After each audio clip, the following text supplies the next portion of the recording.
Love జిహాద్ మీద జరుగుతున్నటువంటి వ్యవహారాలకు సంబంధించి చాడా శాస్త్రి గారికి సంబంధించిన ఒక కథను చూద్దాం. లవ్ జిహాద్ అంటే పవిత్ర ప్రేమ వివాహాల గురించి కొన్ని పోస్టులు పెడుతుంటే దేశంలో ఎక్కడో ఒకటో అరో జరుగుతున్న సంఘటనలకు మతం రంగు పొలవడం వంటి వాటిని లవ్ జిహాద్గా చిత్రీకరణ తప్పని కొందరు పెద్దలు కామెంట్స్ పెడుతున్నారు. అసలు సాధారణ ప్రేమ పెళ్లిలకు ఈ లవ్ జిహాద్ పెళ్లిలకు తేడా ఎందుకు చూపించాలి? మతంతో కులంతో సంబంధం లేకుండా అన్ని ప్రేమ వివాహాల్లో సఫలాలు వైఫల్యాలు ఉంటాయి కదా, ఏదైనా ఒకటే కదా అని వారి వాదన.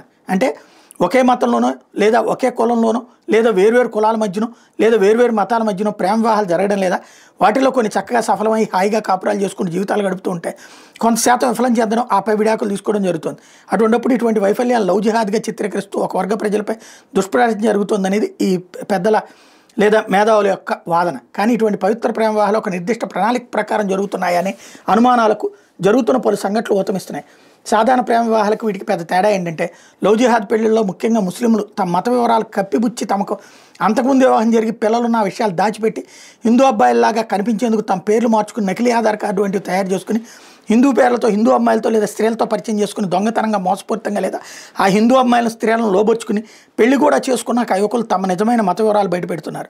కొన్ని కేసుల్లో అబ్బాయి కుటుంబ సభ్యులు అంటే అబ్బాయి తల్లిదండ్రుల సహకారంతో కూడా హిందూ అమ్మాయిలు మోసం చేసి పెళ్లి చేసుకుని పెళ్ళయ్యాక అమ్మాయికి నిజం తెలిసాక మతం మారమని తమ మతాచారాలు పాటించమని బలవంతం చేయడం, హింసించడం, కొన్ని కేసుల్లో చంపేయడం జరుగుతున్నాయి. మరికొన్ని లవ్ జిహాద్ కేసుల్లో ఆ యువకుడు లేదా వ్యక్తికి అప్పటికే పెళ్ళై పిల్లలున్న తన మతం మరియు అప్పటికే పెళ్ళైన విషయం దాచిపెట్టి దొంగ హిందూ పేరుతో హిందూ అమ్మాయిలపై ప్రేమ వల్ల విసిరి లోబర్చుకోవడం, అమ్మాయి చెప్పినట్టు వినకపోతే వదిలించుకునేందుకు ప్రయత్నించడం, క్లైమాక్స్లో చంపేయడం, ఇవి ఎక్కడో ఒకటో జరిగితే వీటిని సాధారణ నేరాలుగా చూడాలి. కానీ ఇటువంటి సంఘటనలు నెలకు 1-2 పైగానే బయటపడుతున్నాయి.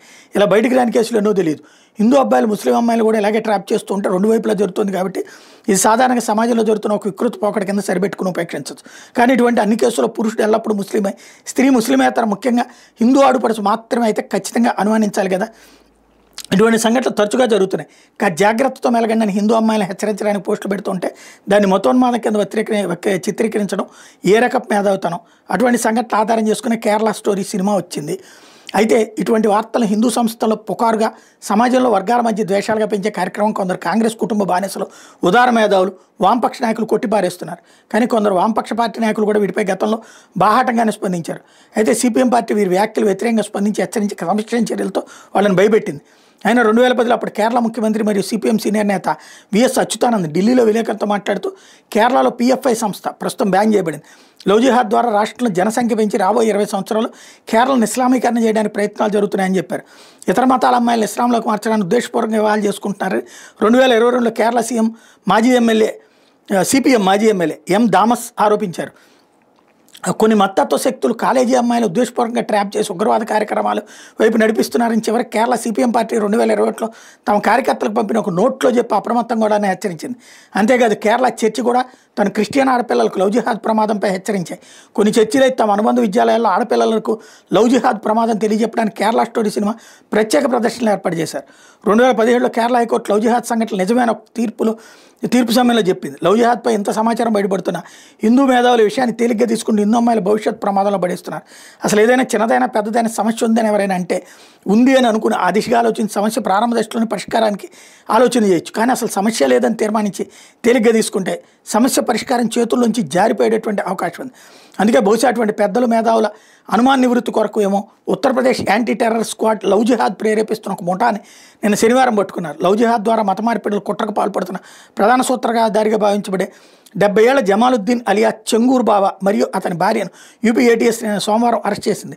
ముంబై నివాసులైన ఘనశ్యామ్ రోహో, అతని భార్య నీటు మరియు కుమార్తె సమలే 2015 నవంబర్లో దుబాయ్లో ఇస్లాం మతంలోకి మారి వరుసగా జమాలుద్దీన్, నస్రీన్ మరియు నబీహా అనే పేర్లను స్వీకరించారు దర్యాప్తు అధికారులు తెలిపారు. తర్వాత జమాలుద్దీన్ మరియు అతని కుటుంబం బలరాంపూర్లోని చాంద్ బౌలియా దర్గా సమీపంలో నివసించడం ప్రారంభించారు.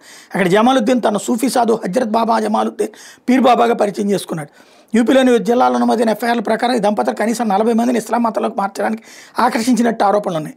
జమాలుద్దీన్ స్వయం ప్రకటిత ఆధ్యాత్మిక గురువుగా మత మార్పిడి నెట్వర్క్ నిర్వహిస్తున్నాడని స్పెషల్ టాస్క్ ఫోర్స్ ఈ గ్రూప్ కార్యకలాపాలపై దర్యాప్తు ప్రారంభించి లవ్ జిహాద్ ద్వారా మత మార్పిడిని ఆకర్షించే కుట్రను వెలికితీసిందని అసిస్టెంట్ డీజీపీ అమితాబ్ యష్ తెలిపారు. మా దర్యాప్తులో ఈ గ్యాంగ్ మైనర్లకు కూడా మతం మార్చినట్టు వెళ్ళైంది. దీని ఆర్థిక కార్యకలాపాలపై జరిపిన తనిఖీలో విదేశీ మూలాల నుండి 100 కోట్ల రూపాయలకు పైగా 40 ఖాతాలకు సమీకరించబడ్డట్టు తేలింది.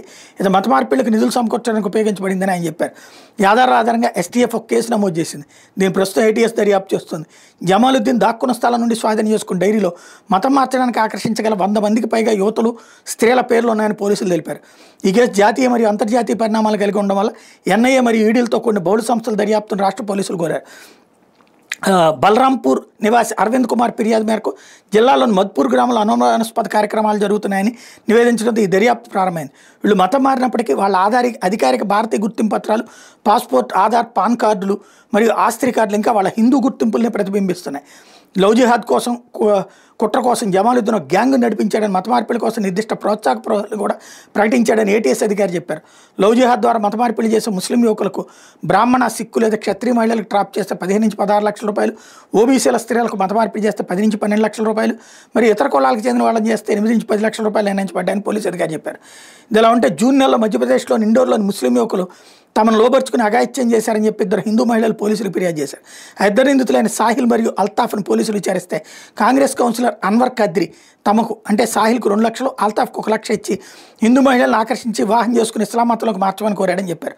వాళ్ళ మధ్య మొత్తం 3 లక్షల లావాదేవీలు జరిగినట్టు పోలీసులు విచారణ జరిగింది. 2 నిందితుల్ని పోలీసులు అరెస్ట్ చేయగా అసలు నేరస్తుడు అన్వర్ కద్రి పరాయిలో ఉన్నాడు. ఇటువంటి వార్తలు చదివైనా ఉదార వ్యాధి గల హిందూ మేధావులు కళ్ళు తెరుస్తారేమని ఆశిద్దాం.